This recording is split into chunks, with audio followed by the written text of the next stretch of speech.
All right. Good morning. And such is the nature of life that all it asks and all it wants is the opportunity to appear. You are that opportunity, and so am I, and so it is. Welcome, everyone, to CSL Midtown, coming to you this morning from Atlanta, Georgia. And we are so glad that you have joined us today. We welcome all people, no matter who you are or where you are in your life. We welcome all those who are listening online, either live now or on our recording. Our center reflects the beautiful, diverse tapestry of life. And so everyone is part of that beauty. So we welcome you, whoever you are and whatever path brought you to be here today. Know that you are in the right place. Know that you are an individual expression of the divine life in which we all live. You are welcome to participate here today and to become a part of this community. And we hope those of you who are watching our broadcast on a social media platform such as Facebook or YouTube will like and share this with your friends. For a better understanding of who we are and what we teach, let's listen now to our Declaration of Principles as written by our founder, Dr. Ernest Holmes. A few of the Declaration of Principles we live by. I believe in one God, one absolute power, and first cause to all things. I believe that this power is perfect love, and it creates out of a desire to express love. I believe all thought is creative, and how I choose to think creates my personal experience. I believe in the unity of all life, and the immortality of the individual soul forever unfolding. I believe in the eternal goodness, the eternal loving kindness, and the eternal givingness of God to all. And so it is. So grateful. Hey. All right. My name is Judy Ailey, and I'm the moderator and practitioner for today's service. And today we are continuing our monthly theme of abundance. This week's theme is loaves and fishes, referring to the famous parable in the New Testament. But today's affirmation is God is my abundant source and supply. So today we are talking about how to rise above a life of lack and limitation to a life of abundance. How do we embrace a consciousness of abundance? How do we embody this kind of consciousness? In this season of Thanksgiving and the fall harvest, we embrace a consciousness of plenty, knowing that spirit is our source and our supply, and that there's always plenty of good there. And with childlike faith and a thankful heart, we can have that grand rising into abundance. When we think of Jesus and the story of the loaves and fishes, we would be well to remember that Jesus was not the great exception, but instead, let us think of him as the great example. As even he said that greater works than these shall you do. We possess the infinite potential for creating good, to know that what appears to be impossible is possible. When we commune with the divine presence, all things are possible. We are dealing with the infinite abundance of spirit, the infinite abundance of every good thing. When we move into a mental and heart space, knowing that all things are possible, things happen. Many times, we have been conditioned to believe in a world of lack and limitation. That belief bombards us all the time. It's all around us. But instead, we need to move out of that conditioned belief into knowing and believing that whatever it is that we are asking for can be done. It can be accomplished. This takes faith, the faith that allows us to give thanks in advance for what we've asked for, knowing that infinite possibility exists for us. Another good tool, in addition to being grateful in advance, is to be grateful for the little things, for being grateful for all that we already have, all the goodness that we have in our lives. then thanks in advance is the next big key to manifesting the abundance of all good things in our lives. We are dealing with an inner presence that does respond to us.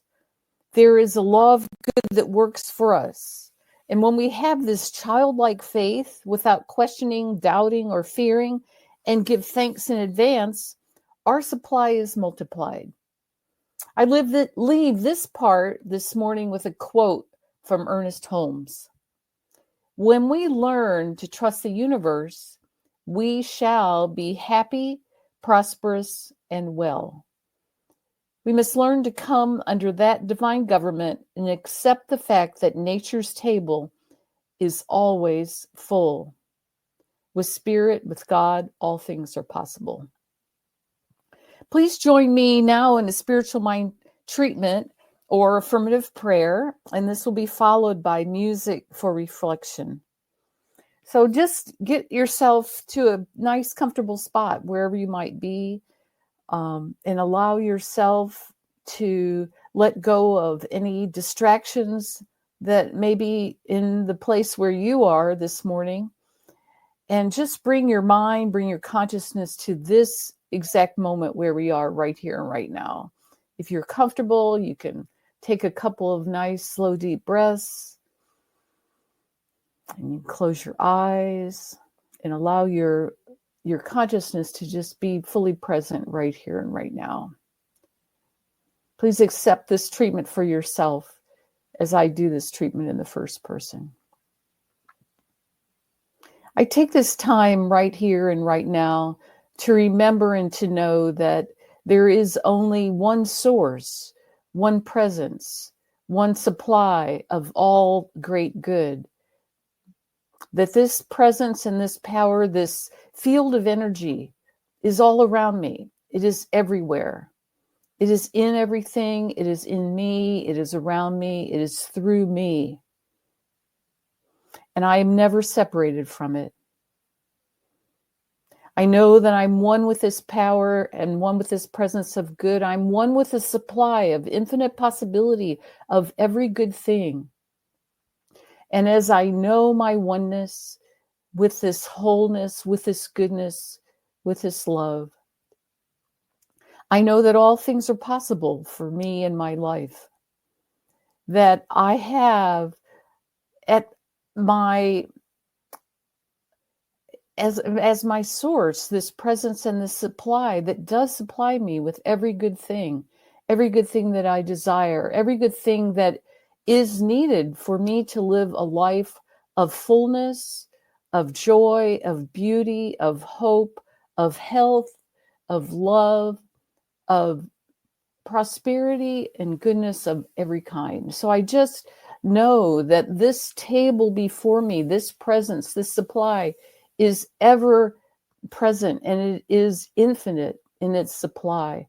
So as I know this, that I attract into my life situations, people, opportunities, possibilities, that the truth of me is that I am a success, that I attract financial well-being into my life, as well as the abundance of every other good thing, health, loving relationships, fun, beauty, joy, peace. I know that I am always a part of this, that this is a truth of who I am. So I turn away from any ideas that have been conditioned into me about lack or limitation or needing to struggle or strain or work so hard. But instead, I know that the peace of life, the peace of God, the peace of this spirit permeates my soul.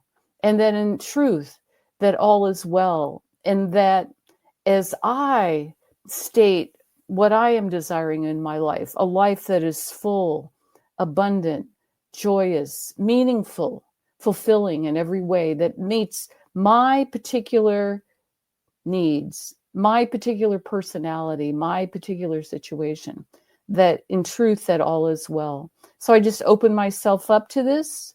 It is with great faith, that I say these words knowing that they do not return to me empty, knowing that as I give thanks in advance, knowing that all of this is absolutely true and is mine now. So I just know that this is the truth. I release this treatment now, knowing that it is so, and so it is. Wow, more than enough. Wow. All right. Well, hi, Cynthia. Today, we welcome back to our center Reverend Cynthia Paulsen. She is an interfaith and religious science minister and a divine science spiritual practitioner. She is many things, but one is that she is the author of the book, Undoing the Knots, Reclaiming Our Good. She's currently working on her Doctor of Divinity with the Emerson Institute and writing a new book. So we welcome you from Brookings, Oregon. Here she is, Reverend Cynthia Paulsen. Good morning. Thank you, Judy. And thank you for that treatment. I am still taking that in. It was fantastic. I appreciate that. Always a pleasure to be here. Today, we're going to talk about miracles and the miracle process. We at Centers for Spiritual Living, New Thought, Science of Mind, we are a faith community and a spiritual philosophy that believes in miracles. If we were in person, I would ask if you agree with that. And I imagine you'd all shaking your heads. Yes, we do. So we don't always call them miracles, though. Sometimes we call it a miracle. Sometimes we call it a demonstration. Kind of a gray area, right? So Ernest Holmes says that a spiritual demonstration happens when we direct our thought toward a definite end, we bring about a greater good, a more abundant life, a better condition than existed before. Yes, I say yes to that. We love a good demonstration. Now, technically, a miracle is defined as an extraordinary supernatural event, manifesting or considered a work of God. So I don't want to split hairs here, but I think those concepts are pretty close. And I don't think the word that we use matters as much as doing it. So use whatever word you want. Now, I have to tell you that I had this whole talk planned out and written a couple weeks ago because I was going on a little vacation last weekend. And then on the way back from the vacation, something happened. I believe my husband and I experienced a miracle, certainly a demonstration. So I have to tell you that miracle story, what happened. And then I'm going to talk about a Bible miracle story, the loaves and fishes story. And then I'm going to talk about monkeys. So you're going to have to stick around to hear how all of this connects. So, okay, let's dive into our little miracle story. On the way back from our vacation last weekend, we were driving from Reno, Nevada. We were there visiting family, and we were driving back home to the Southern Oregon coast where we live. It's about an 8-hour drive. And on the last leg of this trip, we stopped in Grants Pass, Oregon. So it's about 2 hours from home. We were almost home. And I always drive that stretch of the trip because it's very windy and it goes through the very beautiful, but I get car sick if I'm not driving. So I always drive that part. So we made the switch. And since I was driving, my husband decided to get some food. He got a hamburger that he had been looking forward to for hours. So he was going to sit and eat while I drove.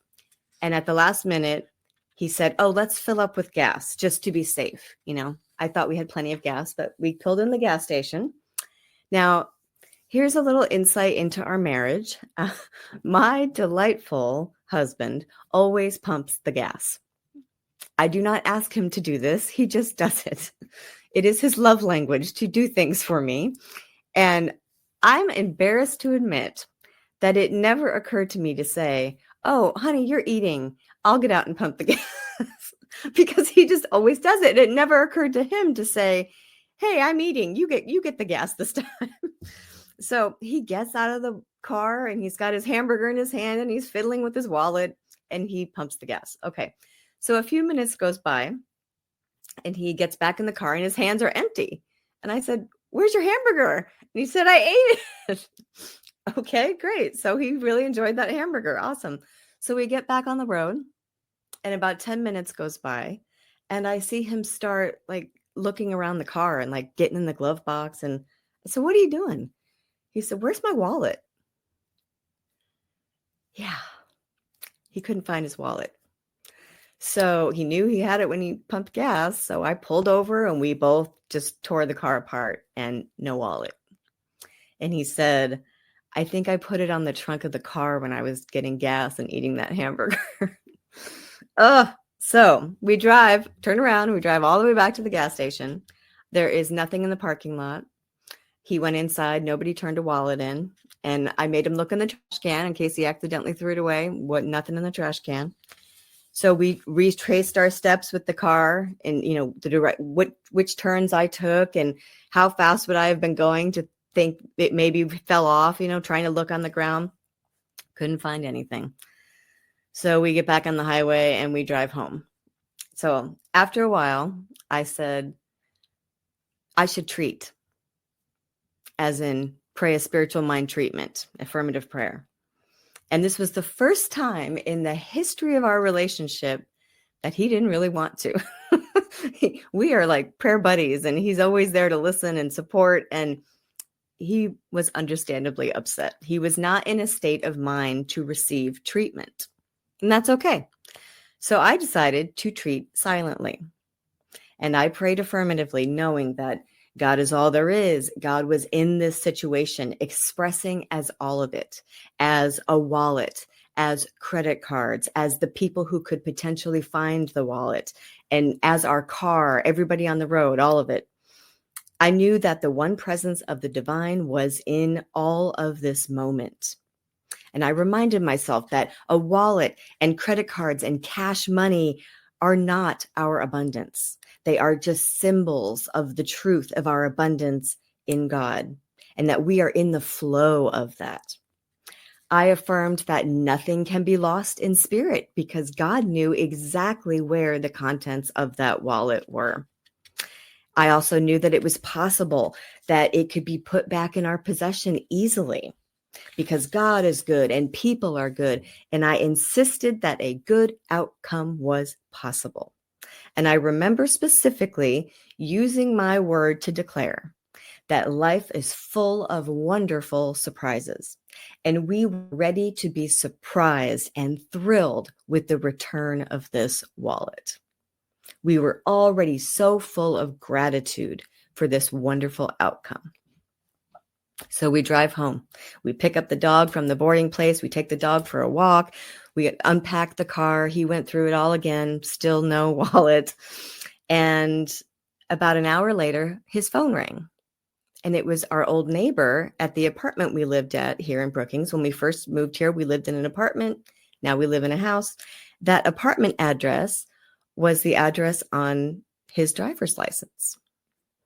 He hadn't changed it yet. So the neighbor called and said, hey, did you lose your wallet? There's somebody here and she has your wallet. Wow. Okay. So we drove there to meet, just 5 minutes down the road, to meet this angel named Gwenda. Gwenda was her name. Isn't that a lovely name? Gwenda said that she had been driving on Highway 199 in Grants Pass, and she saw something fall off a car a few cars ahead of her. And this thing got ran over by a few cars. And then she saw cash blowing on the highway. And she realized that that was somebody's wallet. So she pulled over and she saw what she described as a homeless man trying to make his way to the money onto the highway into the wallet. And she said, in her words, not today. Gwenda was quite a character. And so she ran onto the road to collect what we think was all of the cash. We think she got all of it. There was quite a bit. We were on vacation. You know, you always carry more money with you when you're on vacation. Oh, Lord.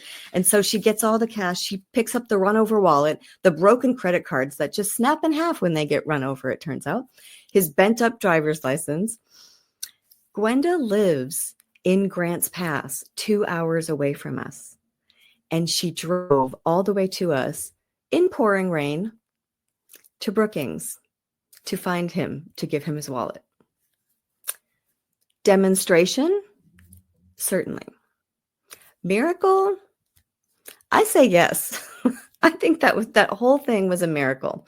Certain conditions had to be met for all of this to happen. She had to see it fall. She had to notice it. She had to be willing to stop and help and get it.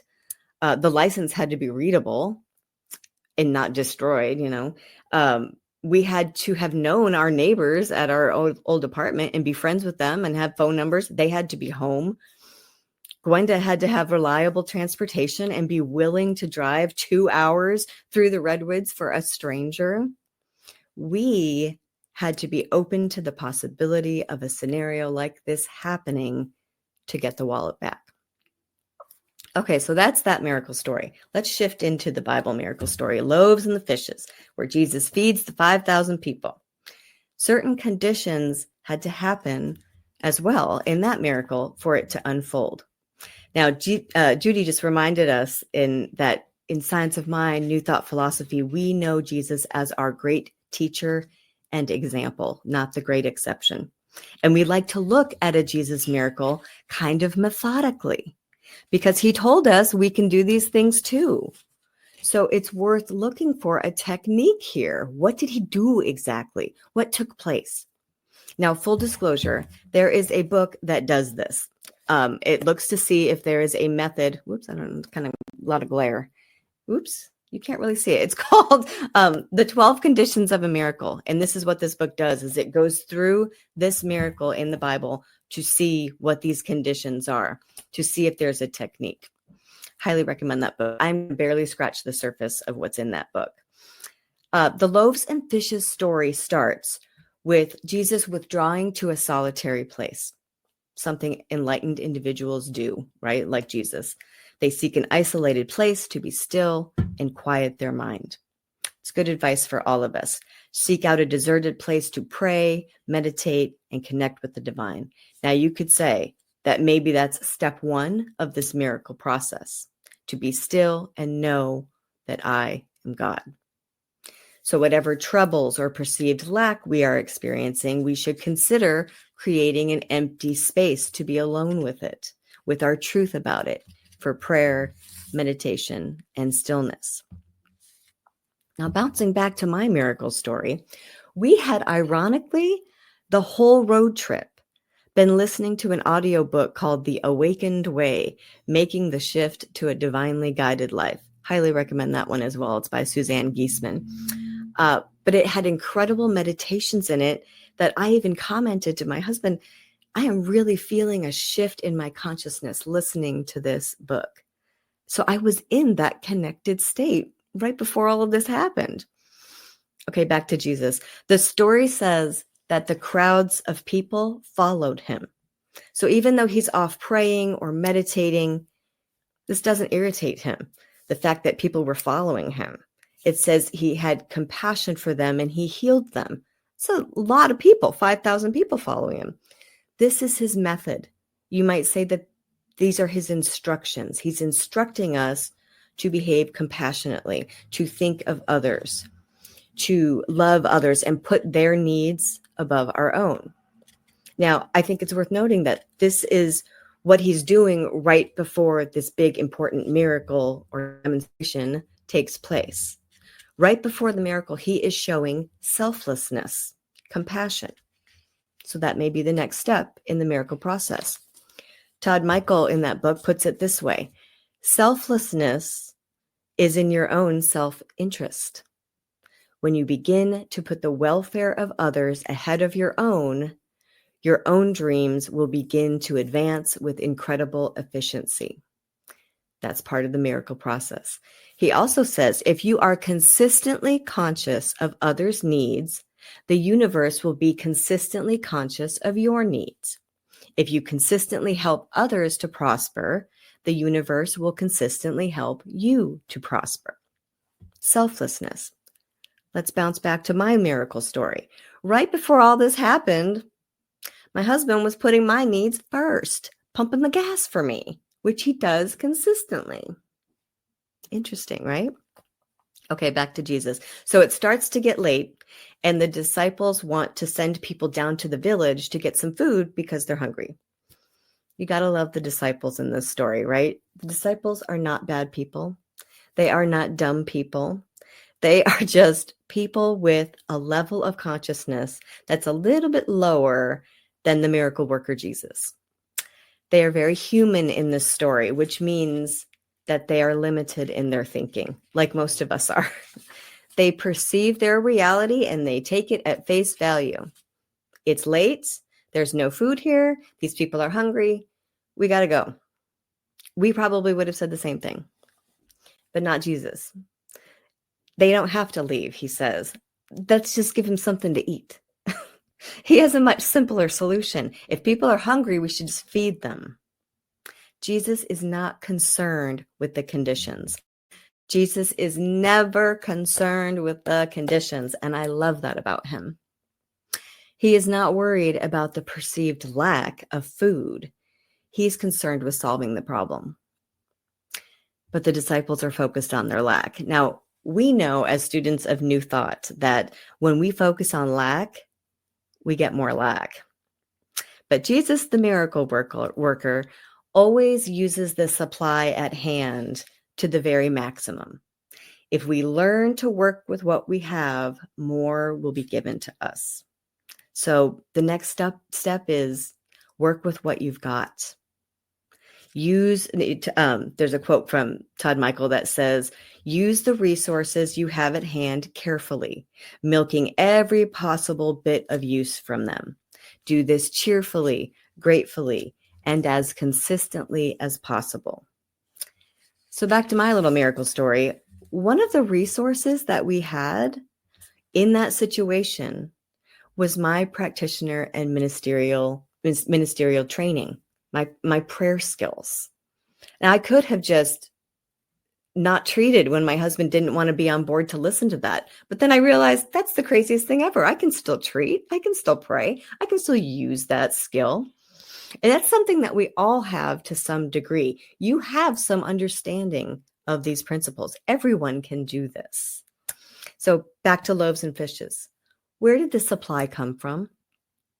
It's a little boy, a child who is in the crowd of 5,000 people. He's the one who generously offers what little bit he has to the disciples to feed everyone with the innocence and trust of a child. I mean, can't you just imagine a little kid just standing up and saying, oh, I have food, I can feed everyone here, and just not even realizing there's a lot of people there? That magical faith of a child is the kind of faith that we're supposed to have to demonstrate and create miracles. So Jesus says, awesome, give me what you got, let's do it. Bring the bread and the fish. And this is where the story gets juicy and it starts moving quickly. The next steps come fast, and they are ground, expect, visualize. Jesus tells the crowd of hungry people to sit down on the grass. And we may not think much of it. That's not important. But grass is on the ground. And when you sit down on the ground, you get grounded, right? We've all heard of grounding. That's a real thing. It means that you are present in your body and you are connected with the earth. You feel centered and balanced when you ground, no matter what's going on around you. So get this. In my little miracle story, I truly believe that I was grounding myself with my breath. That is another method to ground, is focusing on your breath. Because right before I prayed that affirmative prayer, I was practicing the deep breathing exercises and techniques that were in the book that we had been listening to. Very interesting. Next step is to expect. Jesus directs these people to sit down and expect to be fed, to get ready to eat. Now, in a subtle way, he's asking them to change their expectation from hunger and lack to an expectation and belief that they're about to be fed. So in terms of making our own miracles, we really need to look at what we're expecting. We have to expect the outcome we wish to see, which can mean a complete shift in our thinking and in our believing. In my miracle, I prayed and expected to be surprised by a good outcome. For some reason, the element of surprise was the thing that I really latched onto, and we were very surprised. Back to Jesus. He takes the 5 loaves and the 2 fish. He pauses and, quote, looks up to heaven. That's what the scripture says, which we know isn't like God in the sky duality stuff. He is focusing his attention on the source, capital S source, God, where all resources originate. Jesus pauses to visualize. He knows form follows thought. So grounding, expecting, visualizing. Then, of course, Jesus gave thanks and broke the loaves. He gives thanks and blesses the bread. He is not whining about how it's just a little bit of bread. He probably said something like, this supply is perfect. It is abundant in quality, and it is exquisite. No, I said that wrong. Abundant in quantity and exquisite in quality. Now, I know that that's putting words in the mouth of Jesus. But when we verbally affirm our good, we work to facilitate the miracle process. So that's what I imagine he probably did, was declare the goodness of this supply. Even in the midst of our problems, in the midst of our perceived lack, we can still be grateful. Gratitude is absolutely a step in the miracle process. It's a step in spiritual mind treatment. And in my story, honestly, I gave thanks and was grateful that my husband even had a wallet to lose. That's a weird thing to be grateful for. But you know what? There's plenty of people out there that maybe don't even have a wallet. I was grateful in advance, as Judy mentioned, for receiving the wallet back. So the people eat and they are satisfied. That is what the scripture says. They received. Receiving is part of the miracle process. How often do we pray and ask Spirit to provide, but then we kind of fail to prepare ourselves to collect the abundance that will appear? That's part of this. We forget to get ready for our good to appear. When we make a miracle, we have to be willing to accept it, willing to let it joyfully fill us and satisfy us. The last part of the miracle, which is often overlooked, is that after everybody ate, there were leftovers. 5,000 people, and there were leftovers. 12 basketfuls of leftovers, of broken pieces. The miracle is completed. The unused supply is gathered up and not wasted. Todd Michael in his book calls this the recycle step. And if we stop and think about this, it makes sense because the universe is incredibly efficient. If you think about the way nature works, that nature recycles energy and resources at every level. If you think about like the way animals and humans and plants with the oxygen and the carbon dioxide and how we're all just sort of recycling each other's stuff. There's a pattern of recycling energy and resources in our lives to work our own miracles. So we have to ask ourselves, what are we holding on to that can be reused, recycled, let go of, and put back in the flow of circulation? Don't waste the crumbs. After we received everything back that we wanted from dear Gwenda, that wallet and the broken cards and all that cash, we gratefully gave of our abundance to that wonderful woman who helped facilitate this miracle. So I've gone all the way through the procedure or technique that I think Jesus was applying to make this miracle happen and the ways that we can use these techniques. But I still have to talk about monkeys and what in the world they have to do with us experiencing miracles. So here's the thing. There are apparently over 600 different species of monkeys. Did you know that? And most of them live in the African jungles. So when a zoo in America needs some African monkeys, they have to catch them. This is true, what I'm about to tell you. The zoos and the zookeepers, of course, they're very humane and they don't want to hurt or traumatize the monkeys when they catch them.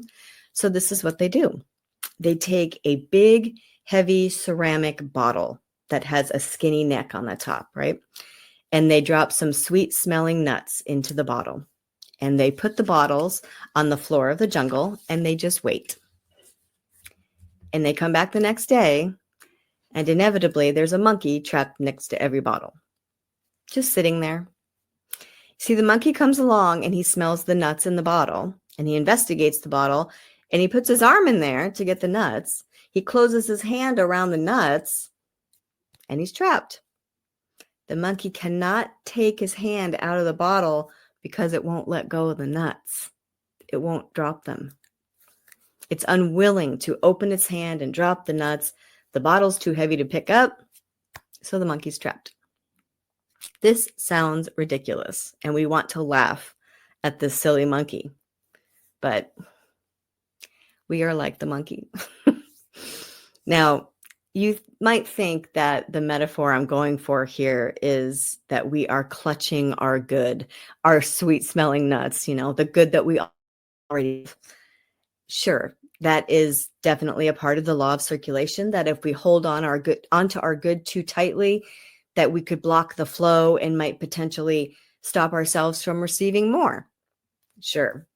But I think this metaphor goes even deeper. I think we're like the silly monkeys because too often we have such a tight grip on our circumstances, our problems, our perceived lack, our false beliefs. We just don't want to let go of them and be free. The monkey has a closed fist that is trapping him next to the bottle, but he's not really trapped. It's his own doing, right? I think sometimes we are trapped because we close our minds to the possibility of miracles in our life. We close our minds off to believing these principles with all our being. That's what we need to open our mind to. We have to not only let go of, but see beyond the conditions before us. We have to see beyond having only 5 loaves and 2 fish, or see beyond losing the wallet, or whatever particular, lacking circumstance we might be in. It is possible that our biggest problem isn't really the conditions we're experiencing, but it's our tendency to just hold on to them too tightly. Miracles are possible. So maybe that is really the step 1 to this whole process, is whether or not you believe that. That's how I started this talk, was reminding you that, Centers for Spiritual Living, Science of Mind, New Thought is a spiritual philosophy and faith community that believes in miracles. That's your question, your takeaway today. Do you believe in miracles? Thank you so much for having me.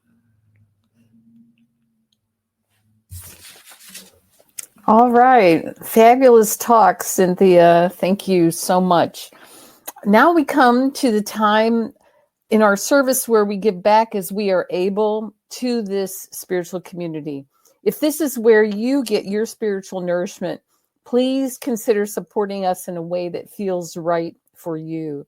And please join me in our affirmation of prosperity. And you can see where you can donate right there on the screen, the QR code and the website. Affirmation of prosperity. I live in a universe of abundance. As I freely and joyfully give, I join in the divine flow, and all that I share with life returns to me multiplied abundantly. And so it is.